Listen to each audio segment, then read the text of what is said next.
Mail showing that within hours of the deadly attack on our consulate in Libya, the White House was told terrorists were claiming responsibility. Good morning to you. I'm John Scott. Hi, everybody. I'm Jenna Lee, and happening now, some new reaction to State Department emails.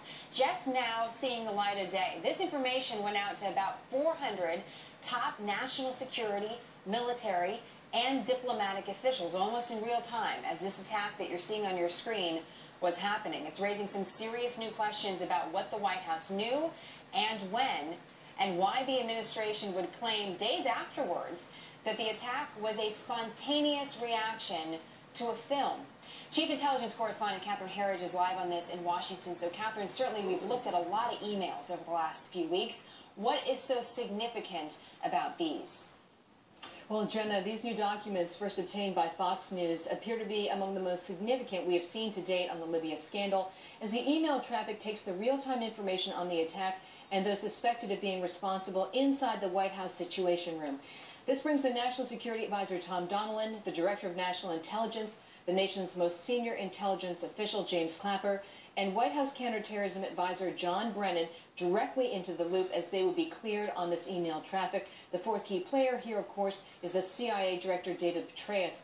One email sounds the alarm that an Islamist group, Ansar al-Sharia, was claiming responsibility for the attack. Quote, Embassy Tripoli reports the group claimed responsibility on Facebook and Twitter and has called for an attack on Embassy Tripoli.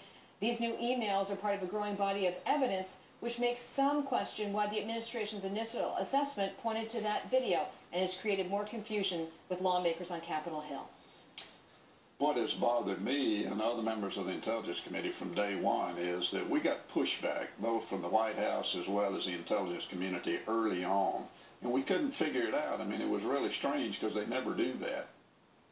This group, Ansar al-Sharia, wants to establish an Islamic State in eastern Libya.